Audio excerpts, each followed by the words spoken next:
Tim Taylor. Hey, let's go hunting, Dad. Hey, let's go hunting, Dad. Tim Taylor.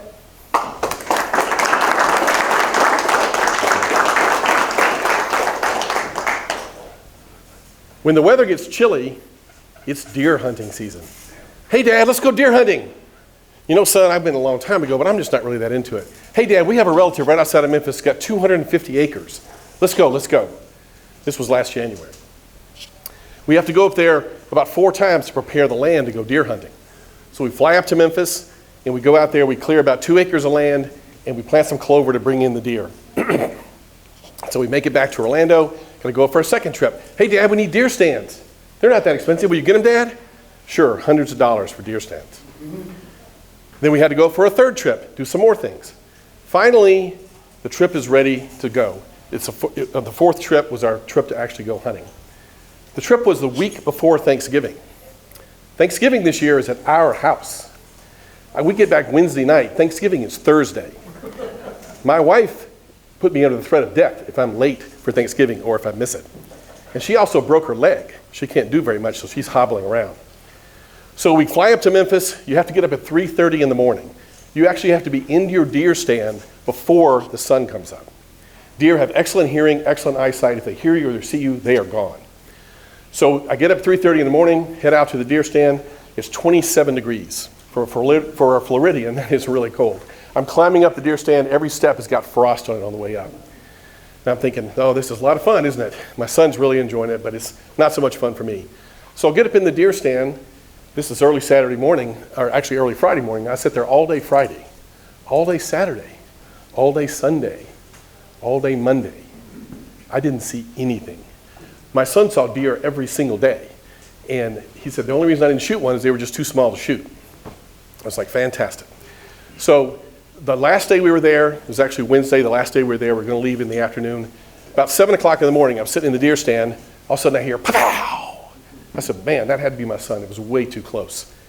About a minute later, my phone rings. My son says, hey, Dad, I just got a 9-point buck. I go, oh, that's fantastic.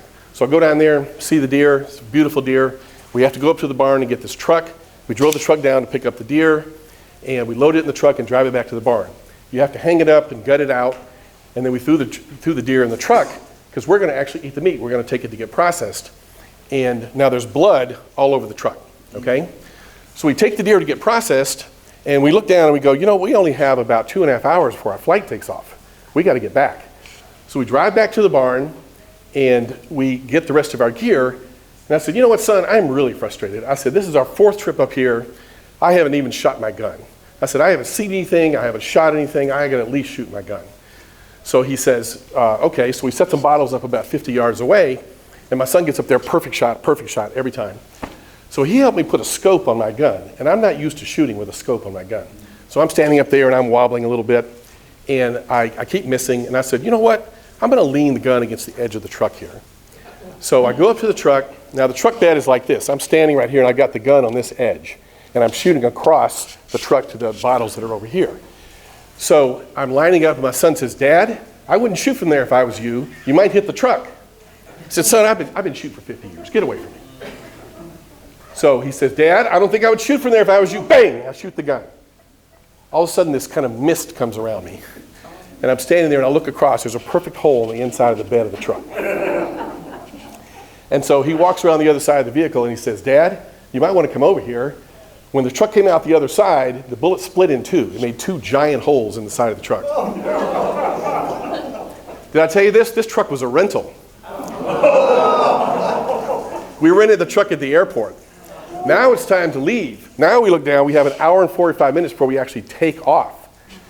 So we throw everything in the truck, we barrel off to the airport. I said, son, go up there, we unload everything, go up to the southwest counter, start checking us in. I gotta go return the vehicle. Now it's time to return the vehicle. What am I gonna say? So I'm in line to return the vehicle, and this lady in front of me, she pulls up and she just gets out and she leaves. I said, I'm gonna do the same thing. So I'm just about to get out of the truck. All of a sudden there's a knock on the glass. I look over, it's the dreaded Alamo rent-a-car guy. And I got about 15 minutes to make this flight. And so I get out of the truck and I spin him around so he can't see it.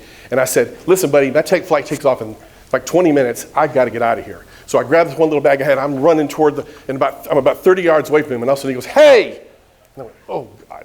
And he goes, "You want me to email you the receipt?" Yes, email me the receipt. So I'm heading toward the gate as fast as I can go, and I'm just waiting here over the intercom. "Would Tim Taylor please come to security, please? Tim Taylor."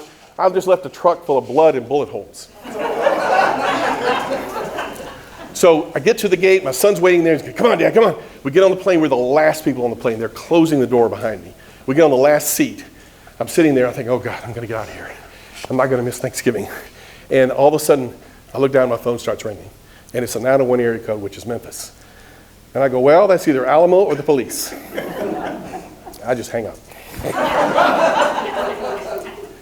So the plane backs up, we take off, we get in the air, and I think, "Oh God, we made it, we're gonna get out of here." And when we landed on the other end, I listened to the voicemail. It was, "Hello, this is Mrs. Johnson from Alamo. We got a vehicle here with bullet holes and blood in the bed. Can you give us a call? We got a little problem here."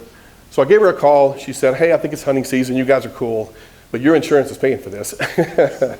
So, hey, 3 o'clock in the morning, hundreds of dollars, shooting a truck. Would I do it again? I can't wait till next year. Thanks.